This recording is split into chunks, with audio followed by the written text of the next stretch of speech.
Hello, everyone. How's it going? We are going to go ahead and get started here in just a few minutes. I'll go ahead and kind of run through a little bit of an introduction here. My name is Ben Jacobson. I am the digital marketing strategist here at Page One Power in Boise, Idaho. Today, we're actually going to be doing our very first episode of a new series that we put together in light of the current environment. So we're going to be calling it SEO from Home.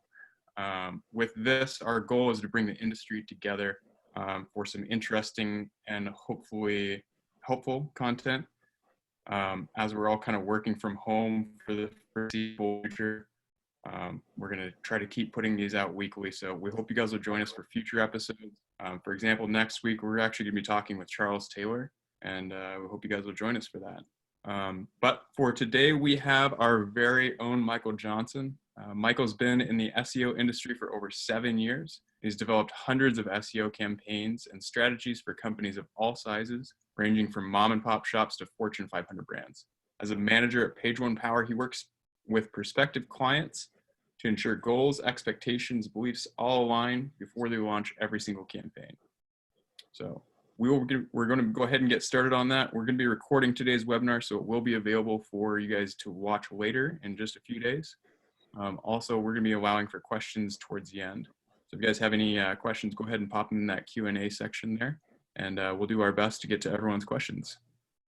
Michael's a huge asset to us here at Page One Power, and we're excited for him to give his presentation today. Michael, I'll let you go ahead and take it over from here. All right, sounds good. Is my screen showing up okay? Yeah, fantastic links. All righty, cool. Well, hey, everyone, I'm so excited to talk with you today. Like Ben said, I've been doing this for about 7 years now, day in and day out, talking with clients from a variety of different industries, helping them to figure out creative solutions to acquire quality backlinks and find success in the SEO industry. First of all, I'm really excited to be doing this series. I know that right now it's a real tough time for a lot of people, across the United States and across the world. And, I think having this opportunity to get together, have discussions, if it at all, helps to escape some of the dreariness out there and shine some light and kind of bring some normalcy back to your life, then I hope it does that. I've also really enjoyed just seeing the way that people live and the way they're adapting to the new kind of atmosphere with working from home. And as you can see the background, books and pull-up bar and all that kind of stuff. It's just great to see people in their own environments. And, so today I'm excited to chat about it. Contrary to the title of my presentation, I don't want to crush dreams, make people sad, but link building is not magic. It takes a lot of planning and it takes a lot of work, day in and day out, finding good websites through site finding, outreaching to those websites, trying to find compelling ways to get people to want to link back to your website. But here at Page One Power, we built thousands and thousands of links over the years for clients in a variety of industries. And I want to kind of go over some basic principles that our team uses to acquire great links. From there, to walk you step by step on how we acquire links and give you a real life example of how we're able to build links for one of our clients. So let's go ahead and jump into this. Ben already introduced me. I'm not going to spend any more time on that. So let's jump to the next one. So as I said, link building is not magic. Really what link building comes down to is human value. Here at Page One Power, we're constantly talking about human value. And really what to me that means is when you're trying to get links, you need to provide value to people on the web. You need to find ways that you can create content and assets and things that help the audiences that you're working with. So before you start any link building campaign, you should always ask yourself the question, number one, why would somebody want to link to my website? If you can't answer the question why somebody would want to link to your website, you're going to have a really bad time on your link building campaign. And so you got to take that next step to say, okay, what kinds of content can I create that will help people on the web? What kinds of information will I provide them that will make their lives easier, or that will help them out? So we got to think about that. Next is what audience would benefit by connecting with me. Just like the real world, the web is made up of communities. There's different types of people that congregate in different areas on the web. You need to think about, as you're creating content, as you're doing link building, what communities can my content help, and what kind of ways can I support those communities? And how can I speak their language? How can I build a true human connection with them? The next thing is define your principles. You got to decide, just like in life, you got to set principles for yourself. You have to set ground rules. Link building is no different.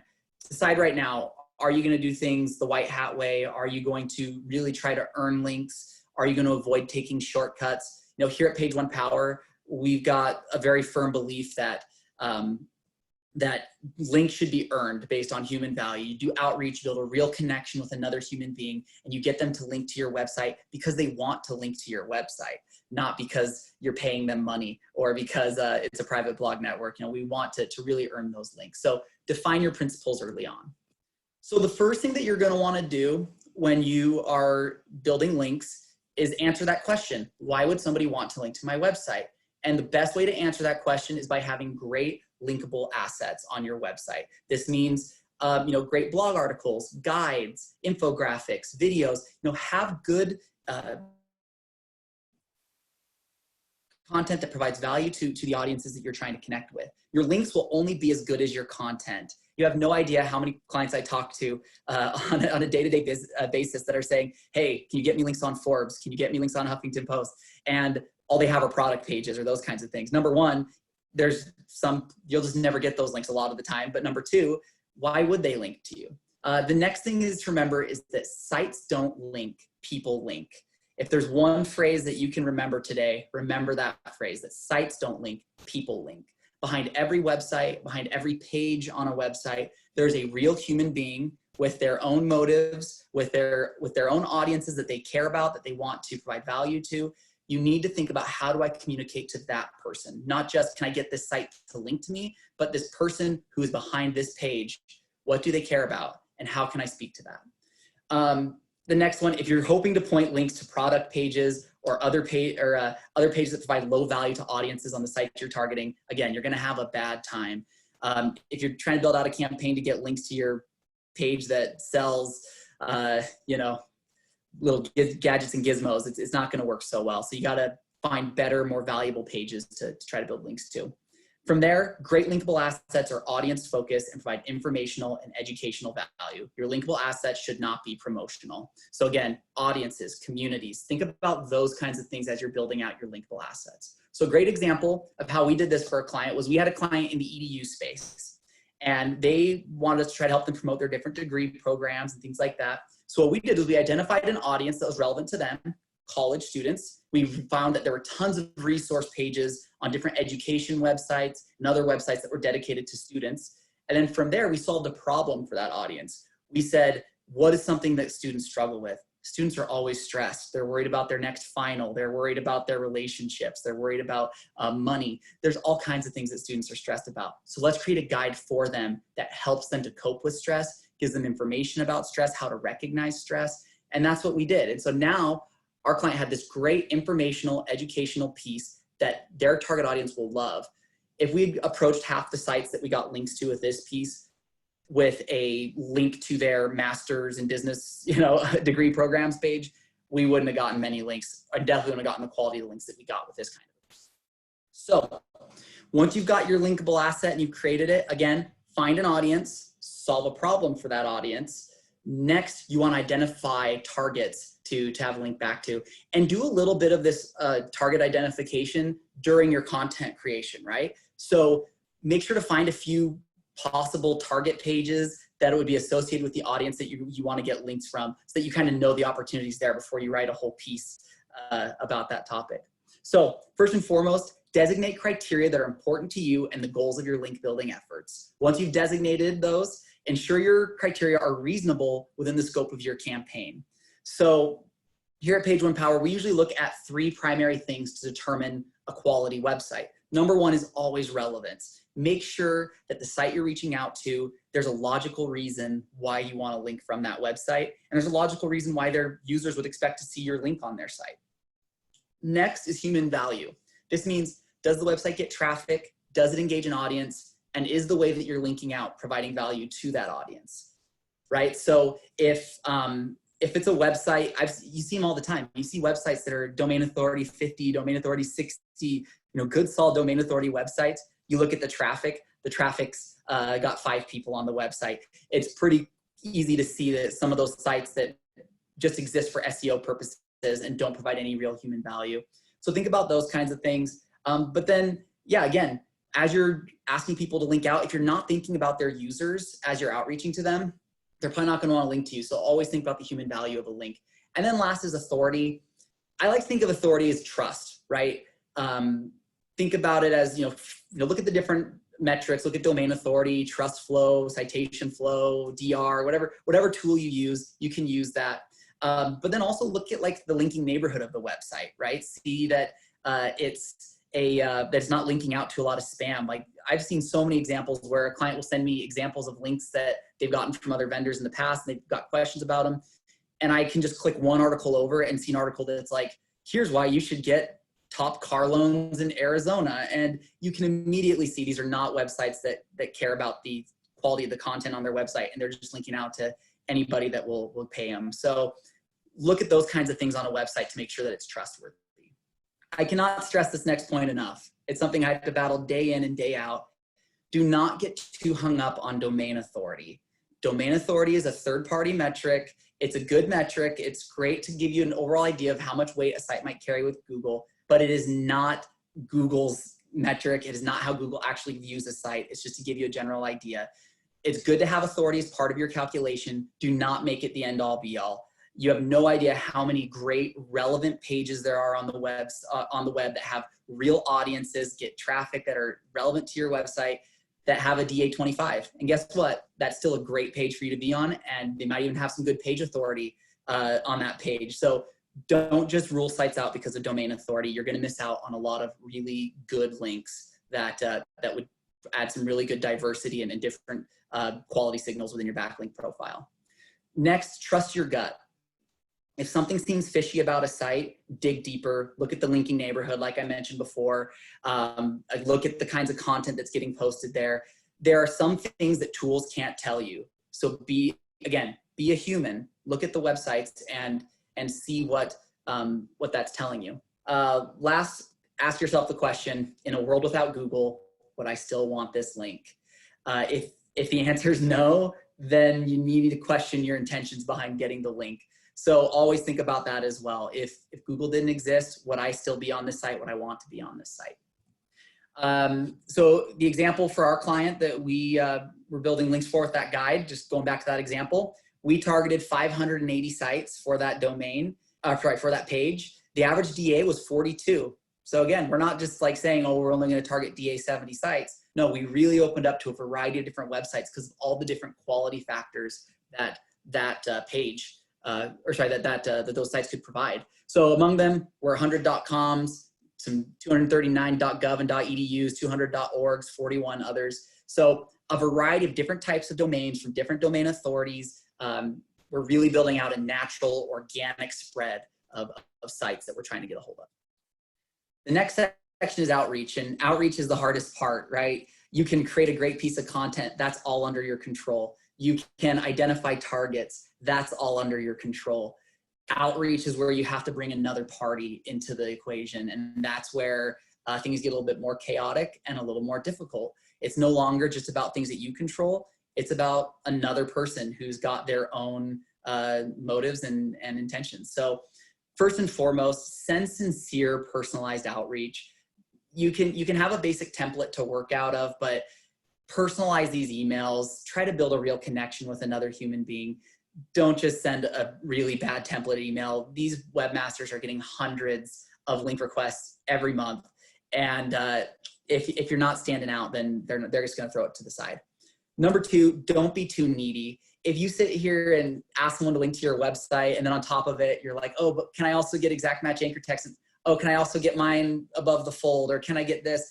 That comes off as really disingenuous. They're going to see right through what you're trying to do with their site. So don't be too needy. Again, build a real personal relationship with somebody. Get them to link because your content is great for their audience, and let the link speak for itself. I already talked about they get lots of requests. Again, what's in it for them? You know, when you're reaching out to them, you need to talk to them about the value that linking to your site provides to their audience. if they don't see the value that your site provides to their audience, then it immediately devolves into a conversation about paying for links or those kinds of things. And we don't want to live in that world, right? If you set principles for yourself that you want to do these things as white hat as possible, you want to avoid paying for links. So always think about what's in it for them so that you can avoid putting yourself in a situation where the only thing left is money. Get creative. One of the things that I love seeing out of link builders is when you find different ways to get in touch with people. Sometimes it's not just an email. They might have a phone number on their website. Give them a call. If they hear another voice on the end of the phone and a friendly voice talking to them, they're gonna know this is a real person who's building a connection. So give them a phone call. It's a really cool way to do it. Even you can use social media, right? If you want to direct message somebody through social media or something like that, those are other great ways to open up the number of channels that you have to connect with somebody. Again, sites don't link, people link. In your outreach, always think about the person behind the page that you are outreaching to. Okay. So here's an example of the outreach that we sent to acquire a link for our client. You can see we say, good morning, my name is, we introduce ourselves, we talk about who we're working with. We then simply talk about why our guide is great for their audience. We created this comprehensive guide about coping with stress in college. I'd like to recommend it for your department's education page. The guide explains the different types of stress, common signs, symptoms, causes of we talk about why this piece is great for their audience and the benefit they'll get. We say, I'd love to hear what you think about adding this. We're requesting feedback. We just want to hear back from them what they think about it. Because we sent them a great email talking about human value and why their audience will enjoy it, they loved it. They said, hey, thank you for letting me know about your blog. I've added it to our website. That's a great example of how we got a link by building a real human connection and talking about human value through great content. So that's a great way to do it. So ultimately, what we hope is that we have created a great piece of content. We found websites that we think might want to link to that content. We've now outreached to those websites. The hope is that maybe after a few outreaches, few back and forth, you get your link. Once your link is accepted, send a follow-up, thank the site owner. Again, they've done you a favor. I mean, they don't have to link to you. Say thank you, send them a follow-up. That does so much good, number one, to foster goodwill between your brand and them, but also think about it 2 years from now, they might be going through and cleaning up some of their pages. They see some of the links on their resource page they might want to clean up. They might remember and say, oh, that guy thanked me, or that was a really good conversation. There's a lot of stuff that down the road can pay off for you there. Make sure to keep track of the links you've acquired. So if you have a doc of some kind where you're kind of tracking the links that you've built, check up on them every once in a while. Links go down, things happen. So if a link goes down, it's totally acceptable to reach out and say, hey, we saw you had a link on your resource page to us. Saw that went down, or maybe they simply got rid of that page or started a new page. Find out what happened and see if they'll put your link back up. And then think about internal linking. When you create these linkable resource guides, right? People don't want to link to your product pages, but it doesn't mean that your linkable that your linkable piece of content isn't relevant enough to your product pages to be internally linked. So use internal linking within your content that you create on your website to support your different product pages or more promotional pages. This can help, pass link equity to those pages, as well can help to signal importance to Google about the importance of that page within your site architecture.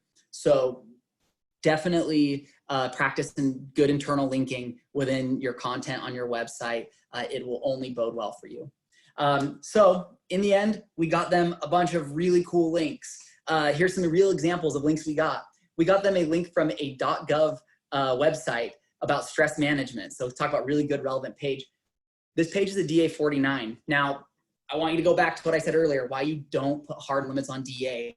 Could you imagine if you told your link builder, I only want DA 50 plus websites?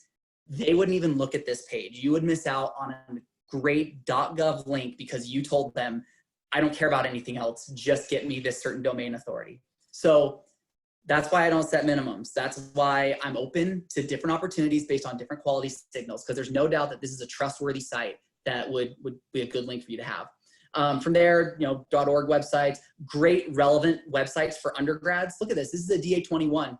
So again, set a limit. You miss out on this link that's all about undergrads, a resource page for students. That's a great relevant page. You should want that link, 99% of the time, that's a great link. And then the last one, or a couple last ones, you're going to get your heavy hitters as well. And those are amazing. You get those da79.edu links and those kinds of sites that come in. Those are the links that you just stand up and applaud and you're all happy, but those don't happen every day. You've got to have that base of those consistent links. And then from there, you've got those home runs on top of it. I always use the baseball metaphor. If you tell your batters to go up and try to hit home runs every time, they're going to strike out a lot. If you go up there and you tell them to see the pitches as they come and to work with them the best they can, you're going to end up with a lot of singles, a lot of doubles, but you're going to get a lot more runs and you're going to win a lot more games. That's how it is with link building. So that's what I had today. I hope you enjoyed it. I hope it gave you some really good insights on the link building process. The number one thing about this whole series, though, is that we want it to be conversational. So I want to do some Q&A now and answer questions that you have. I assume we got a few, and I'll let Ben kind of funnel those questions through. But thank you so much for watching, and let's get into some questions. Yeah, so it looks like the first question we have here is, how do you tackle someone calling someone when you've been white labeled or sharing an inbox with several other link builders? So how do you handle calling somebody in that situation when you've been white labeled? It's a good question. I would say, I guess different situations are gonna create different opportunities. So you can't call in every situation, right? So if you're just a link builder, like an in-house link builder for a company, you probably have a lot more freedom to use all the different tools at your disposal. So there might be situations where you can't call. What I would say is that if you're doing a really well-tracked outreach system, hopefully you've got some kind of system to avoid stepping on each other's toes, to where if you do want to call somebody, you can notate that somewhere so that people know that you're making the call and that you tried to reach out in that regard. So yeah, it might not work in every scenario to make a call, but in the event that it does fit, it's a really cool way to get in touch with people. Awesome. All right, looks like we have another question that just came in. All right, pull that up, and it says, how do you determine the SEO value of an individual link? The SEO value of an individual link. That's the $1 million question, right? We have so many clients who say, how can we tell the ROI on a link or on a very specific, those kinds of questions. You know, what you got to do is from the very beginning is set those guiding principles that you have that speak to quality to you, right? So for Page One Power, I mentioned relevance, human value, trust, authority, those kinds of things. What we know is that each individual link, we might not be able to say the SEO value, you know, because there's no 100% science to say the SEO value of this link is an 8 out of 10, or the SEO value of this link is a 5 out of 10, right? It's about having principles that you know lead to consistently good quality links, and not necessarily looking at it at the super micro level, looking at it from the macro level of, if you build out a campaign where you're consistently getting good quality backlinks, that's going to yield results in the long term. You know, link building shouldn't be ever viewed as this really short-term type of a thing that I built this link and got this result. It's about building out great content, making your website the best brand possible, promoting your content in a consistent manner that leads to long-term sustainable results. So I don't know if you necessarily can put an exact SEO value onto any one link, but that's why you set those principles and those standards for yourself so that you know that you're getting links that will eventually yield to good results. Awesome. Another question, Devin asks, what do you do if you pitched a resource that's identical as another resource on the page and the site replies asking what makes yours unique? You need to be able to have a piece of content that allows you to answer that question, right? I mean, we have so many clients that come to us and they say, hey, we have a mortgage calculator we want you to get links to. And if you type mortgage calculator on Google, Google has their own mortgage calculator that comes up first and foremost. So you, in your initial things, you're putting a content piece together, need to be able to have that question built in. Research the other tools, the other pieces of content, the other guides, and make sure that yours is superior, that yours does have uniquely qualified aspects to it that make it a better piece, so that you can, when somebody asks you that question, you can confidently answer it. That's what I would do in that situation. Because at the end of the day, you're not going to pull the wool over people's eyes. If they can't see the difference and you can't explain the difference, then it's not going to matter. So I would say make pieces that are unique and that are better. And that's an excellent segue into the next question. Dan asks, what are some ways that you can come up with ideas for linkable assets?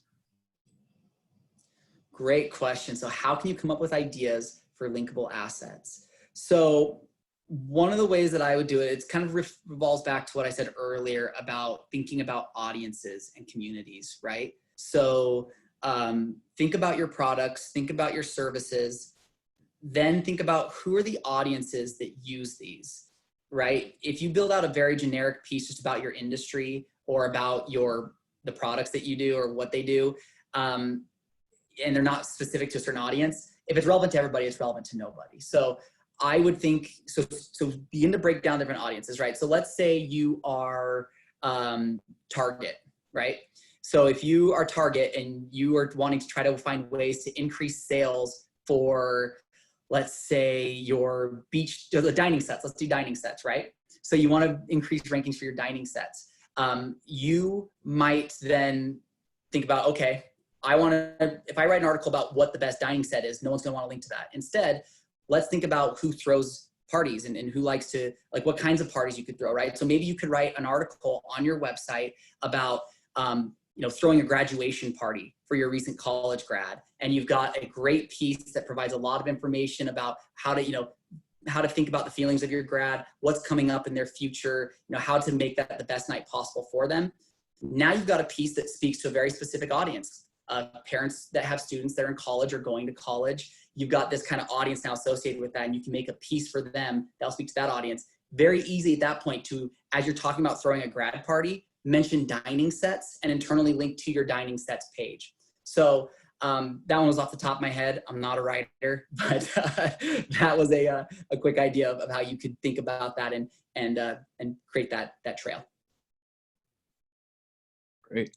But another question here, how aggressive should you be with your outreach? I don't want to give up after one attempt, but I've seen on the other end being hounded and just not even considering it because the person is being so annoying. I'm going to say one is not enough, but if you're sending, 6, 7, 8, 9, 10, if you're just keep hitting people up and they're showing zero interest, you're going to rub people the wrong way. I know at Page One Power, we typically look at around 3, depending on different factors, but average about 3. So you send them one, you send them another to find out, maybe if they saw your first one or not, and then maybe add some further light or detail to it. And then a third just to say like, hey, just wanted to check one last time. To me, that isn't at all, pushing things too far. To me, that's just simply making sure that they saw your email, that they've had multiple chances to engage with it. And if they choose not to, then they choose not to. But I think that gives them ample opportunity to know that you're trying to get a hold of them. Awesome. And another question pop in here, and it looks like it is also related to outreach specific. So I want to kind of tie those two together. This is actually maybe a bit more topical for right now. It says, how do you recommend outreaching with the current situation regarding COVID-19? Yeah, it was really funny. I had kind of thought I'd get this kind of a question, and I put out on our company Slack to our link builders who are day in and day out building links. I just said, like, how are things going right now? Like, what are you hearing from people? What's been the responses like to your emails, and what are you doing to adjust? And it's so crazy how I talk, again, basic principles and things that you want to set out for yourself as you start link building. If you put humans at the top of your mind as you're building links and human value and building relationships and just, being a good empathetic human being, it's going to help you so much in a variety of ways. That's what so many of our link builders said was, we reached out, and as we reached out, we mentioned it. We said, hey, I know, things are rough right now, or, hey, how are you and your team doing? You throw those questions out there, and it was amazing for them to see the interaction that they had. People then open up to them and say, oh, hey, thanks for asking, and we're doing well. How are you, and how are you doing on your side of things? These types of situations are sad. There's, people suffering and bad things happening, but there's a cool aspect to humanity that I think comes up in these where you see the bad, but you definitely see the good in people. And I think that's something that our team has seen. So in situations like this, again, understanding there's real people behind these sites, speaking to them from person to person, acknowledging what's going on. Not, I think if you just totally ignore it, that might come off, as a little unsensitive, but, having empathy and reaching out in a real personal way. Awesome, Egg. Great. And I have another question here that just popped in. It says, we recently built an educational knowledge base. The idea is to establish authority within the industry, so we intentionally stayed neutral and didn't mention our product and company by name. We also want the content to help drive traffic to our products. So we were thinking to create a white paper and also publish the content as blogs on our site. What do you think about this approach? Depends on what the white paper is about. If it's about your products, again, it can be as informational and educational as possible about your products and what they do. But if things start getting, again, think about it in your marketing funnel, right? You got your awareness phase, you've got kind of your engagement phase, and you've got your closing phase. If you start living too much in this engagement phase, like this educational about your products and services phase, it's going to be really hard to get links. So, after the webinar, if you want to reach out and ask me some questions and show me the specific pieces, I'd be happy to walk through those with you and give you some feedback and let you know what I think. And sometimes when you get those more mid-funnel pieces, it's good to have them. You need them. Having that kind of mid-funnel keyword base in your, in the keywords that you're trying to rank for is important. But having that very much more kind of top of the funnel content to support that and internally link to that is really helpful. So, yeah, I would just say, depends on the nature of the white paper. I know that a lot of people will ask us to build links to guides and white papers that are behind like a lead gen wall or like a paywall of some kind, and that never works. If you try to link to something behind a lead gen sign up form, no one's going to link to it because they know it's a lead gen spiel. So that's what I would say there. Great.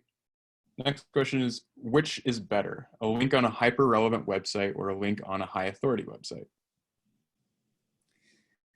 That's a great question. I would say it entirely depends, right? Because if you think about a really, really authoritative website, there are not very many spammy websites that are extremely high domain authority. So if you got links to from CNN or, like a big news outlet type of a website, that's probably a good link for you no matter what.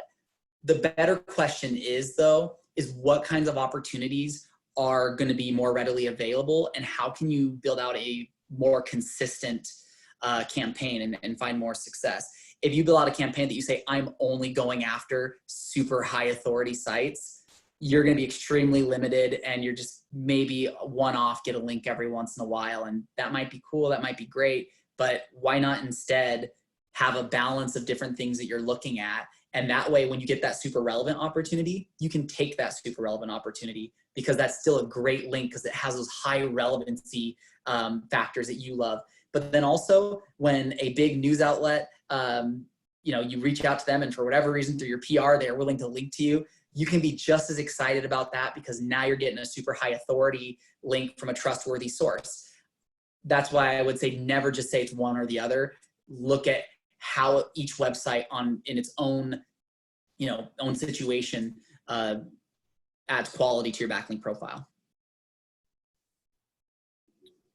Awesome. And we have another question that just came in. Is it possible to build links without having to create new pages for resources? Is it possible to build links without creating new pages for resources? If you already have amazing informational, educational content, then yes. Or if you are a super well-known brand that just gets tons of press naturally, and you can go out and do unlinked mentions and just snatch up links doing that, or, then yes. If you are a mid-range company, or a company that is trying to, maybe a bigger brand that's trying to affect very specific areas of your site, I say you need to create great content, great linkable content. I can't tell you that there's not going to be one-off opportunities to get links without creating additional content, because there absolutely will be. But what I will say is that if you want good quality links consistently and to have that campaign that yields those regularly, then you need to have a commitment to creating great quality content. And I would stand by that for just about any brand. Awesome. Next question. How important are links within Google's algorithm, and will they continue to matter? It's a great question, right? I get asked that at shows all the time. I go to every conference, people come up to me and they're like, well, I heard that links don't matter anymore. Or I heard link building is dead, or I heard it doesn't work. The whole point behind that, and I want to go back to the very beginning, right? What made Google's algorithm special way back in the 90s, right, is that they included links as part of their algorithm. They had this human aspect to give people the ability to kind of vote on what they thought was good on the web. And they did that through links. So Google, they said, these links are a human way for people to signify where they're finding value on the web. Now, that gets us into 2010 and that range of time where Google's now seeing that these links are being abused and they don't like that, and they then crack down on it. The biggest misconception that I think in SEO exists is that all these algorithm updates are here to attack links.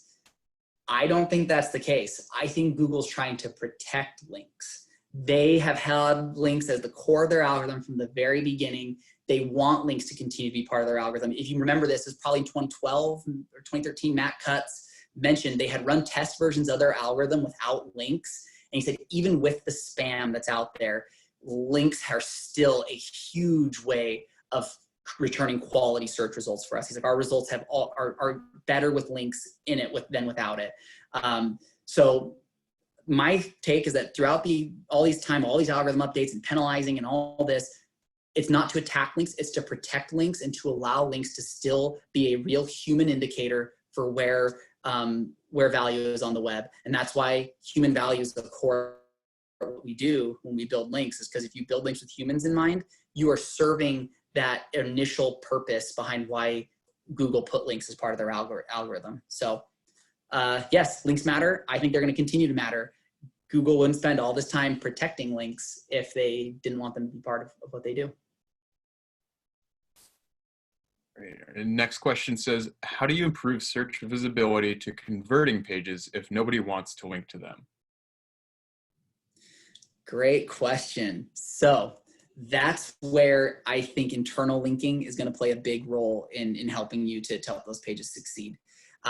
So that example I just showed you of that client that we built out that guide for, we included some internal links to different pages on their site that were relevant to that guide. And so part of what's relevant to a student's college experience is their degree program. So we were able to include an internal link to our client's online degree programs page. Obviously there's not 100% correlation, but it was very interesting to see that over the 6 months that we really promoted that guide and built links to it, that our client's online degrees program page went up by 22% over that time period. So I would say use internal linking as a way to do that as well. They talk about with Google, right? Be the best brand. Google, if you be the best brand possible, that's gonna put you in the best opportunity to rank. So as your domain as a whole begins to grow in authority, the rising tide lifts all ships type of mentality is certainly true.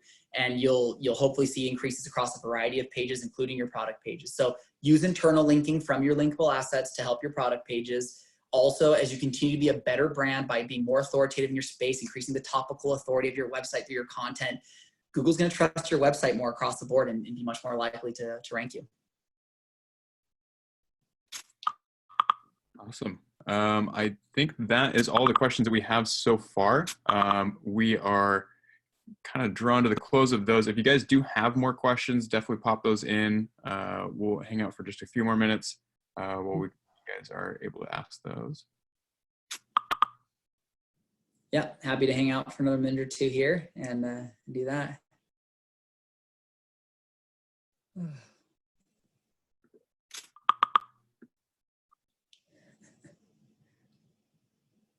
What we should have done, right? If I've got my little guitar set up over here with my amp, we could just play like some hold music here and just have a little background tunes going on and then get creative with it. So we have a question here. It says, is link velocity a concern? Is it possible to earn too many links too quickly? It's a great question, right? My take is that if you are taking the time to do real outreach, to build real relationships with people, you're earning links, you know, by the sweat of your brow, it's going to be very difficult to build a number of links that will look unnatural to your site, right? You know, for example, for a huge brand, let's say, you know, AT&T.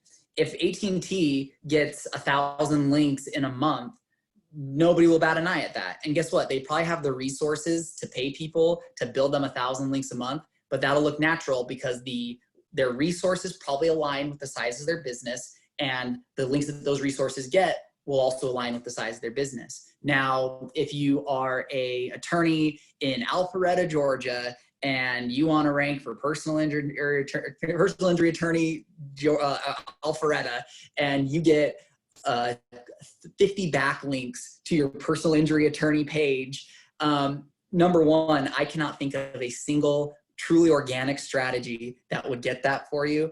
And number two, that will look very unnatural because of the scale at which you've gotten links to the size of your business. So typically your ability to get links, if you're doing it the right way, will align with the scale, with the size of your business, and that'll look natural. So that's my answer there. Awesome. Well, it looks like that's all the questions that we have so far. We're always happy to answer any further questions you guys might have. Thank you guys so much for tuning in. We really do appreciate you hanging out with us virtually. I know times are a little different right now, and it's a little bit of a shift from how we normally do these, but we appreciate you guys hanging in there with us. Come back next week. We're going to be hanging out with Charles Taylor. He's going to be talking SEO, and got some good stuff lined up for you. In the meantime, definitely follow us on social media. You can find us at Page One Power on pretty much all the channels, or you can visit us on our website, pageonepower.com. In the meantime, if you guys do have any questions, definitely reach out to us. We're more than happy to help you out any way we can. And yeah, hope you guys stay safe out there, and we'll see you in the next one. That's good. Charles Taylor's a wizard. Check it out. You'll love it. Thanks, everybody. See you guys.